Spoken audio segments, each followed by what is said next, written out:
So I figured I'd just show you guys a little bit about the blower door. We can either pressurize or depressurize a home. Right now I have it set up for depressurization.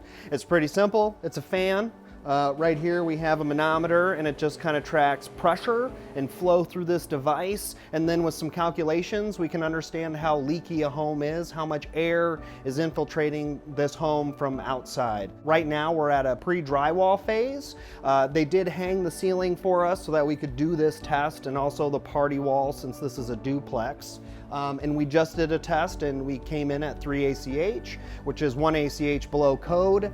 They still got a lot of finish work to do that I'm sure will tighten this house up even more. What I'm gonna do is I'm gonna take an infrared camera. We're gonna kind of diagnose where leakage is coming into the home, normal areas of leakage from outside, just with building a home and penetrations through the envelope. But then we wanna look to see if there's any deficiencies or anything that maybe happened that's not normal and is excessive. So I'm gonna end up using this FLIR infrared camera here in conjunction with the blower door. What it's gonna do is I'm gonna depressurize this unit. It's gonna pull the cold air from outside. It's a perfect day for this. It's about 15 degrees. So I'm gonna run at about 50 pascals. It represents a 20 to 30 mile an hour wind. And that's what we're going for. Today, we have a very little bit of wind, so we're pretty much getting the same result. We're here in Iowa in a rural area, I would say, with a lot of exposure. So 20 to 30 mile wind is probably something they will see on average. So right now I'm just checking the top plates.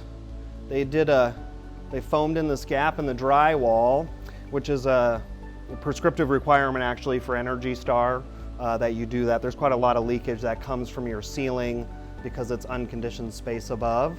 And I'm looking for thermal bridging. You'll notice in this image, this is actually, you can see the studs from a little bit of thermal imaging. They have continuous exterior insulation on the outside of the building, and so just because it is so cold today, we're actually able to see it, but a lot of times I actually wouldn't be able to see these studs.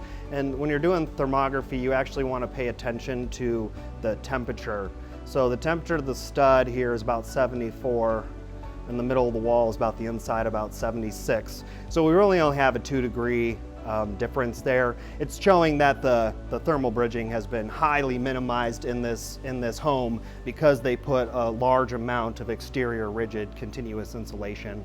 If it was maybe like a 35-degree day, I wouldn't be able to see anything at all.